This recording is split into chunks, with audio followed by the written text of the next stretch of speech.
In primetime news this evening, Advantage PNP commissioned polls shows the opposition ahead of the governing JLP. Propaganda, JLP response to PNP poll. And later, is there a link between the hot temperatures and kidney disease? We'll explore.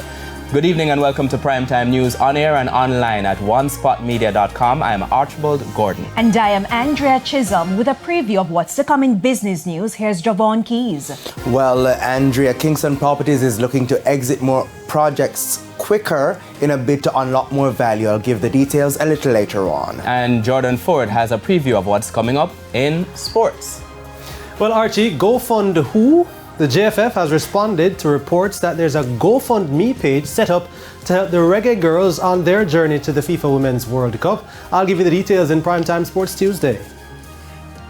Thank you very much, Jordan. Romaine Robinson is also here. Romaine, will it be raining tomorrow?